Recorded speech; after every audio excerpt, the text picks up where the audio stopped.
Hello, it's the Great Canadian Bagel here, coming to you with the next update to the French presidential election forecast series.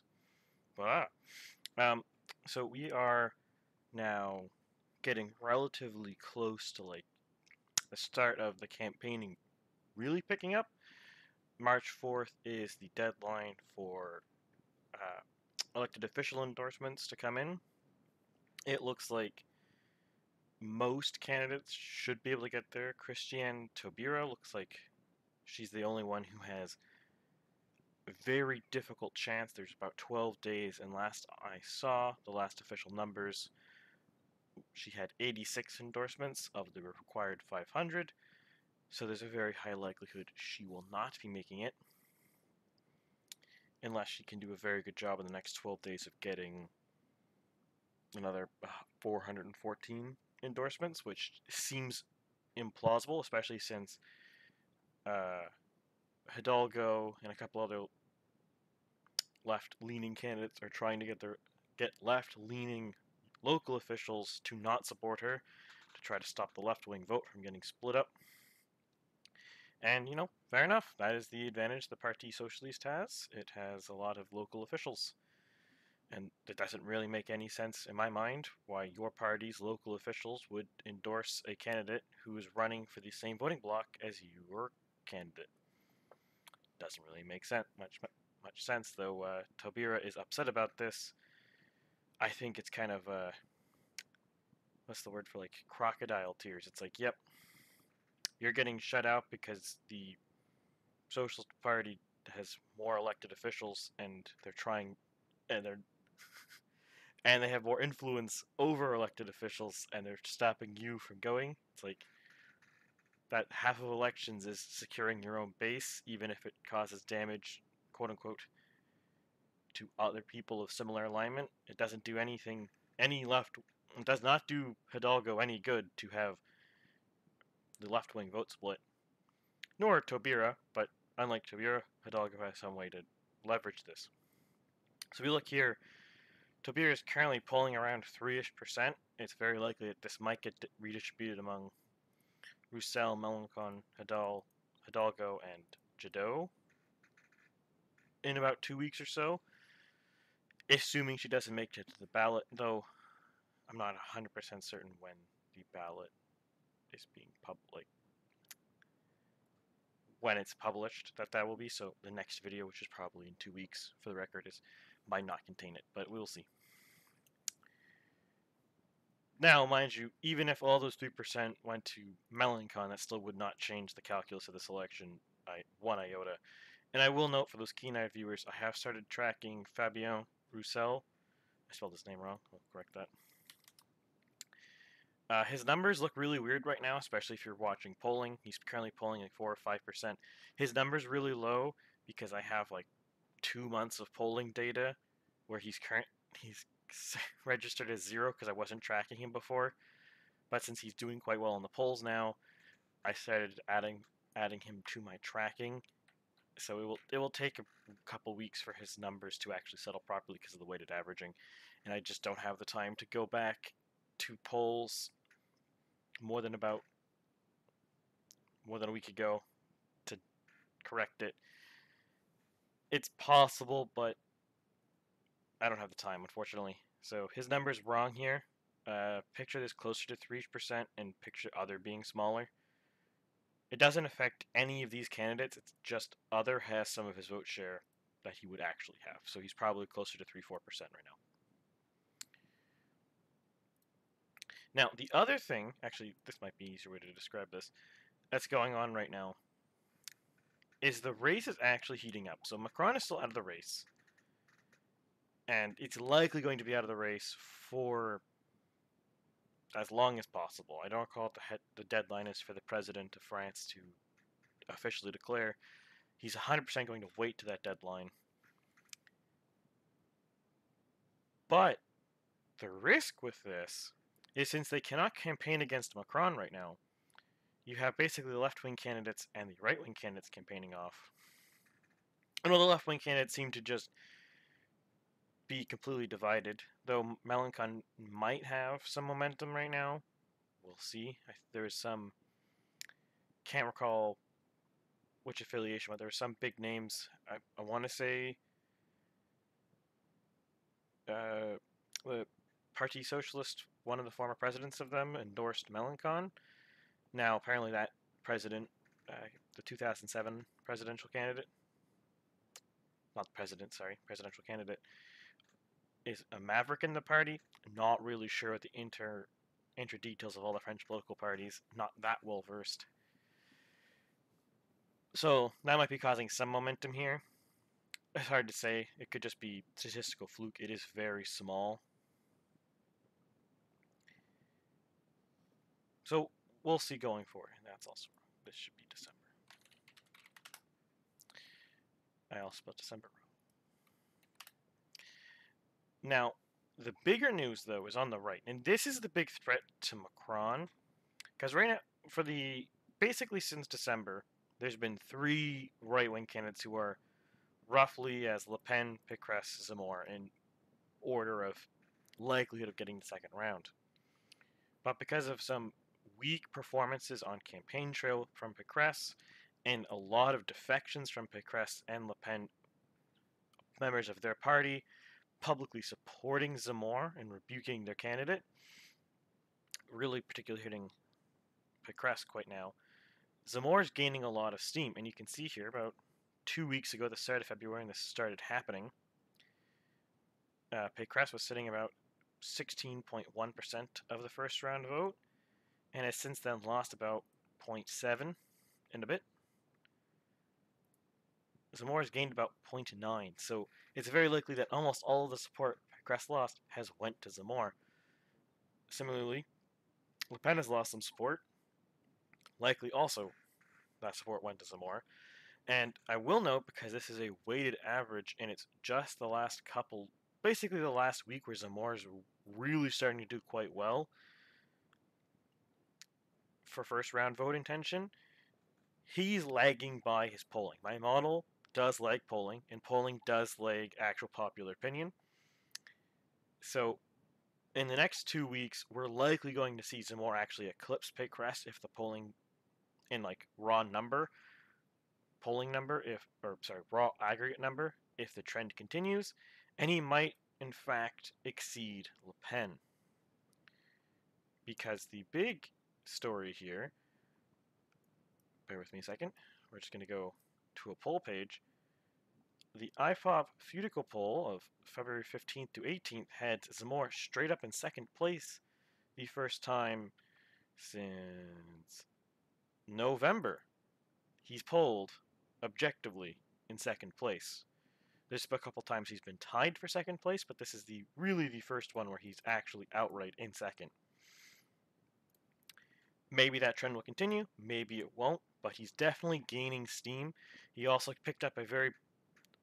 I'm not sure how impactful it is in France itself, but for international Anglosphere conservatives, he picked up the endorsement of Donald Trump, which is quite a big endorsement, because most conservatives of Zemmour's rhetoric would consider that quite a strong endorsement, because almost everyone of that ilk likes Donald Trump, or at least, if not likes Donald Trump, respects how Donald Trump governed his country while he was president. And it's very possible that that might cause more votes to leak from Le Pen to Zemmour. We will see. It's, as an outsider, it's hard to assess the impact of a completely different country's endorsement of a presidential, or a politician of a completely different country endorsing a politician in France, how much that affects things. It could be a negative effect because of French pride or something, I don't know. But it is going to be a big deal, probably. It is a big endorsement either way.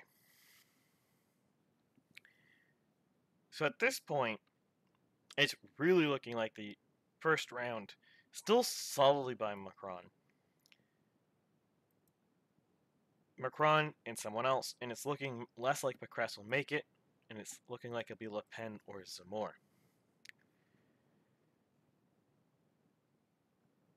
The danger here for Macron, which I alluded to previously, is that if the right wing can consolidate strong, so sufficiently behind one candidate that that candidate no longer feels the need to do sniping at, let's say, it all concentrates behind Zemmour. And Zemmour is so far ahead of Le Pen and Pécresse, he doesn't feel like he needs to defend his flanks leading into the first round. He can spend the entire first round of the campaign hitting Macron. And Macron will have to address that instead of doing his own thing, whatever his campaign plan is. If we're in a situation like we have right now, where there's three candidates who are, if there's three French right candidates who are doing medium, and depending on the poll, one or the other is in the lead, there's a lot more flank securing that Pécresse, Le Pen, and Zemmour have to fight, and there's less that Macron has to deal with, which makes it easier for Macron in the second round. Because the important thing is, the game plan for Macron essentially is to hope the left is all splintered and the right is splintered enough that they don't have a solid first round candidacy, so that he can avoid most of the hard questions up until the second round, where it's a one-on-one and there's only 2 weeks to go, and then he can just use like inertia to go through that. Because frankly, Macron has a lot of easily attackable positions. Maybe Macron can be quite a good speaker when he wants to be. He might be able to defend himself. Maybe he can justify his positions to enough of the French electorate, it doesn't matter. But as virtue of being the incumbent president, especially during several big protests and COVID, there's a lot of things that Macron can be hit with, particularly since the campaign is mostly about things like immigration and the role of Islam in France. Macron has done, and security, that's another big one. And Macron has pretty weak numbers on all of those, and very poor reception from the French public among those fields, partially because he's been in government and he hasn't really done anything about that, because those issues have basically went from being important but not huge in 2017 to basically being currently being campaign defining issues. So that make it very easy for someone like Zemmour, who's well known to be strong on all of those issues, to hit Macron. Will it play out like that? We don't know. Now, that said, let us look at this in more detail. So, there's really not much change in the first round vote intention here. The main deal is, how do I phrase this? There's more filtering going on, it seems. I mean, the last update kind of saw the same thing, but Macron's strength is really migrating west, and he's getting weaker in the east of France. Will it continue? Will we see some breakthroughs like in the 2017 election? Le Pen did quite well in the apartments I'm tracing out with my cursor right here. Will she do that again? Who knows? If Zemmour comes up to that number, again, who knows? It's very unlikely, though, unless there's a bit large consolidation among the French right, because in 2017, Le Pen had, I believe, 23% of the first round vote.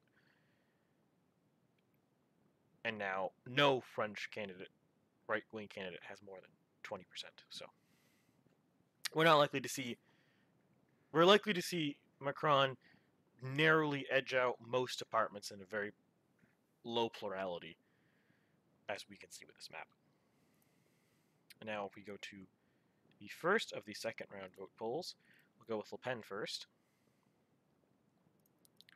So here, Le Pen has gained a bit of ground, but again, I'm not so certain how real the net ground gain is. The exact number is about 0.14 percentage points, which again is still a losing number, but assuming it is concrete, progress is progress. You can't win but by eroding Macron's position by inches if you're Le Pen. And but really though, you don't really actually. There's not much to see with this game. There's a few departments in southern France that listen out Peraltiers within margin of error. Taran a or Tarn a Garon. She's now favored, but margin of error. Uh, Orne, she's favored, margin of error, but Macron's favored. There's a couple of places like this, but it's not a big change. And I don't think we really should expect a big change. And actually, if we pop back to spreadsheet, I have graph now. Graph power. I'll make it a bit bigger. I do not have graph for Zamor yet because he only has 2 data points, and the first one is a bit questionable because of the lack of polls, considering by the first one. So maybe or the next update there'll be probably Macron graph because I'll have another 2 weeks there. Sorry, a Zamor graph, but for now we don't have that. So we can see here Le Pen is seeming to be gaining a bit of strength with a trend line slope of 1.67 percentage point. That's, wait, sorry. 0.0167 percentage points per day. I don't want to do the math to figure out if that's enough for her to overtake, but it exists. The more you know. Pécresse here has not the opposite, but a negative trend. She is slowly losing support over time. I expect that will continue unless she can basically convince the French electorate where she stands, because it seems like what's happening is she's facing the center erosion issue. She's to the right of Macron, but she's to the left of Zemmour and Le Pen on most of the issues that the campaign is being fought on. So she doesn't really and she doesn't seem credible from what I can tell on these issues. Incredible doesn't mean that, like, incredible in the sense that people don't trust what she's saying, it seems. So the result of that means people she's getting attacked essentially by both flanks, and she can't really defend either of them. The strategy here for her really would have to be some kind of courting of one side or the other, but it will be very difficult, and especially if it starts getting a serious concern, because Zemmour and Le Pen can quite easily attack Pécresse as the former president of Ile-de-France region, which is not known for being very strong against immigration and other main button issues that would hit her credibility among right-concerned voters in France, or right-wing voters in France. We'll see going forward, but I do not think numbers look good for her. Going to map. Her map, though, doesn't look too bad. It is worse than last, or 2 weeks ago, obviously. She's down about an entire percentage point in the polling aggregate. So she's firmly losing. But it's still very blue. So that's not bad for her. She's still within, she's just outside of margin of error. No, she's within margin of error still, nationally. Margin of error is about 2%. So, technically speaking, she could still be winning if the polling or my modeling is not quite right. But Macron definitely has the advantage here, and I would not be surprised him actually pulling out a win here. Unless Pécresse, again, can turn her campaign around, because if she had the numbers as of 2 weeks ago, but better, she could be winning right now in projection.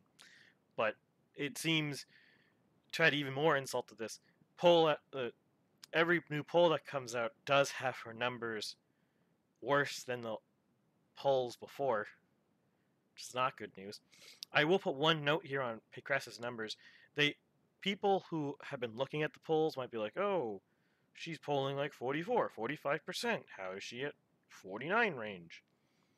That seems to be an issue of poll. Like, I don't know what's wrong with the polling on this, but the polling seems to be underreporting her numbers. Unless you're assuming, like, for example, if we go here, so Nicholas Dupont-Aignan has about 2%, and the only way in a lot of these polls you can get Pécresse in the margin she has is if those voters all vote Macron in the second round. Like, even if they abstain, that doesn't work. They all have to vote Macron, and I just cannot picture somebody who endorsed, like the supporters of someone who endorsed Le Pen in 2017, all deciding to vote Macron en masse, especially when you look at the uh, exit polls of the 2017 election, and Dupont-Aignan supporters slightly went for Le Pen, 30 to 27. So it seems very unlikely. So I think there's some weird polling shenanigans going on with his numbers. I'm not sure why or how or where, because it's not very clear. But the polls that do, I don't know, but there seems to be something weird going on with this. I don't know why. The other one that is a bit tricky when this is a big judgment call is quote-unquote other. The other column doesn't actually have second round voting breakdowns very clearly. So there's a lot of judgment on that. Like, I think they're over at, like, again, I guess what I'm trying to say is it seems like 100% of Dupont-Aignan and 100% of other in a lot of these polls are being assumed to vote for Macron which is illogical, especially considering you look at like Hidalgo and it's like 10-15% of Hidalgo supporters are saying they're going to vote for Pécresse, on average, it seems. So that's just nonsense. I think the polling is weird. Now, that all said, no point in dwelling on that much more. Let's go on to the final one. Zemmour. This is a terrible map for Zemmour, and I will note Zemmour, since he's now polling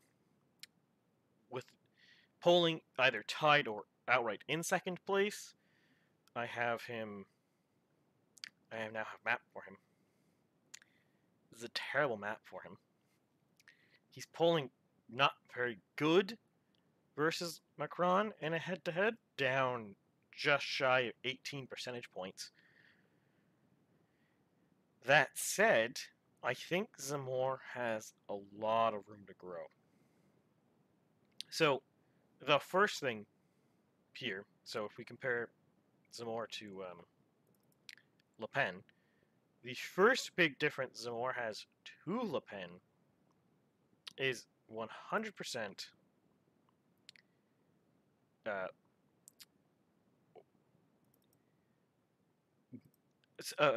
words.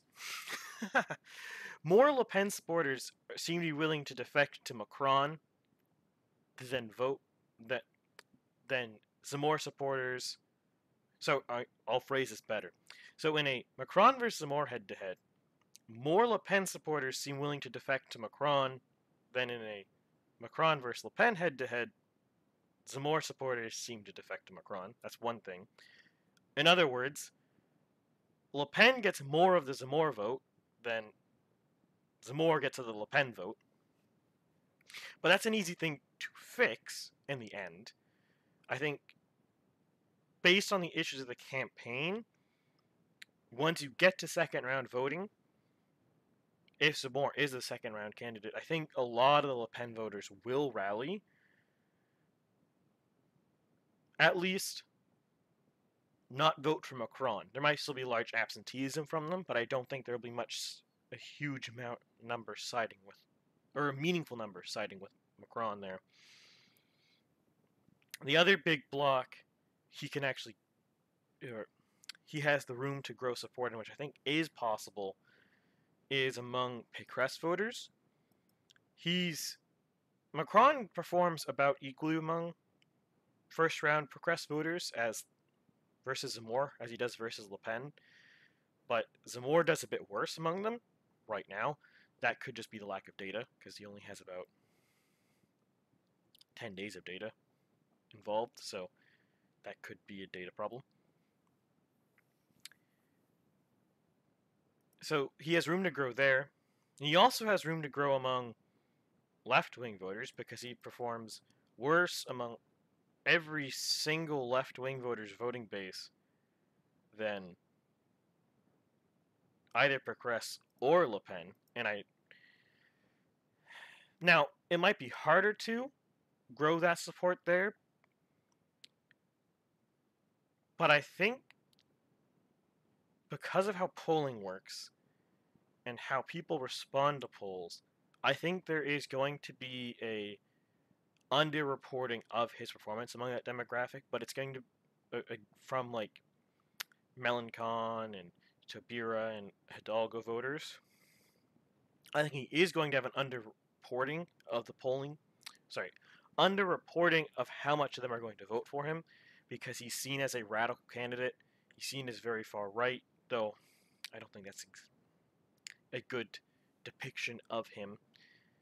Unless, no, I don't think that's a very good depiction of him, depending on your definition of far right. But most people's interpretations of far right do not mesh with what Zamor actually is.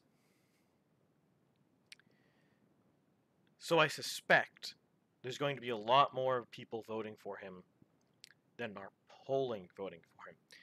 Now, for an evidence of something like this, you have how Donald Trump performed in either of his two elections.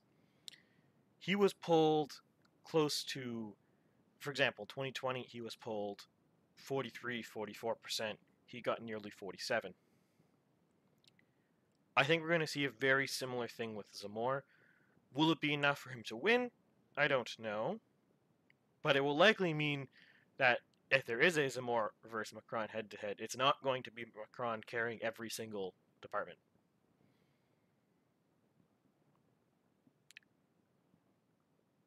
My suspicion going forward is that if Zamor does get to the second round, now, emphasis here,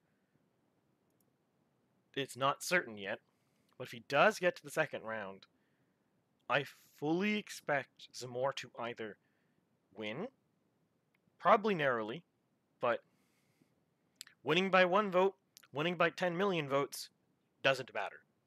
You still won. He's either going to win narrowly, or he's going to be crushed. Now, if he's crushed, it's going to be because everyone rallying all of the voters rallied against him, like Le Pen was rallied against in 2017, and his key voting demographic doesn't have the turnout it needs. I don't think that's as likely as it is with how Le Pen did, because Le Pen's key voting demographic being poor, blue-collar young people are literally the least likely to vote bloc ever. Always. Zamor, well, doing good in those demographics, he's not carried by them. He seems to have more flat support across essentially all socioeconomic levels, all regions, all age groups, though he does have a notable male-female vote split, which is pretty normal for right-wing candidates in general. Le Pen being actually quite an anomaly in that she gets more female support than male support. So I think there is a large likelihood that this map, well, this is what my model projects. If this does turn into a Zamor versus Macron race, I don't know if my election forecaster will be able to handle this, because I don't have any historical data of Zamor in an election to calibrate off of. And I suspect, because he's such a firebrand, he's such a strong personality, that he's being underpolled, not out of malicious intent, but because of a polling effect that is well documented, but basically, people are less don't want to put their name against. I don't want to phrase this. People are more willing to vote for someone in the voting booth than they are willing to say they're going to vote for somebody. And that gets more true the more out of the Overton window that person seems to be. Doesn't matter if they are, just matter the perspective of the voter. Donald Trump had a huge result, or is quite notable for having a very large split from this. But right-wing candidates in general typically have this. Not always, not universally, but typically. And I suspect of all the candidates in France, Zemmour probably has a huge amount of this. The other thing to go in Zemmour's favor is I suspect a lot of his first round voters, not only will they stay voting for him, I think they will have a very high turnout rate in the second round, which, while I'm trying to figure out how to include in my model, I've not come up with something clever yet. But essentially, turnout in the second round is almost as important as voting support. And sure, maybe Macron is the favorite among the 25-ish% of the population voting for a left-wing candidate. But if that 25% of the population only has a 50% turnout rate, that's not particularly good for him. That's a lot of votes he's losing just because people didn't vote. We'll see come April. But I do think he has a chance, albeit this map is terrible for him. And it could happen. Le Pen had a similar map to this, though she carried a few departments, and I will fully say that I think he would probably carry some departments. But again, not having any historical data to go off of for Zemmour makes this have a larger margin of error than Le Pen. Like Le Pen here, I have about probably 2%. Zemmour here, I'd probably say 5-ish%. So actually, I might recalibrate these brackets for Zemmour. But we will see. There's a lot more margin of error on this just because of the lack of historical data to go off of. That all said, I hope you enjoyed the video. Please like, share, subscribe, comment below what you think of the election so far. If you think the right vote will consolidate in time, do you think any big candidates you think might not be able to make it to the endorsement threshold?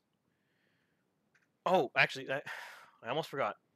There's one big wrinkle here for Zemmour. I don't think it's going to be a killing blow, but last I saw, he only has about 350 endorsements of the 500 he needs. And he has 12 days, so it's perfectly plausible to get that. But if he doesn't, and he's denied the ballot, I suspect this will not end very well. If someone can be polling at 16% of the vote and not get on ballot, that's a pretty damning condemnation of the French political system. We'll see when we get there, but I suspect things will not be very good in France if that happens. If you agree with that, or disagree with that, comment below. Yeah. Otherwise, I hope you all have a good day, and I will see you next week.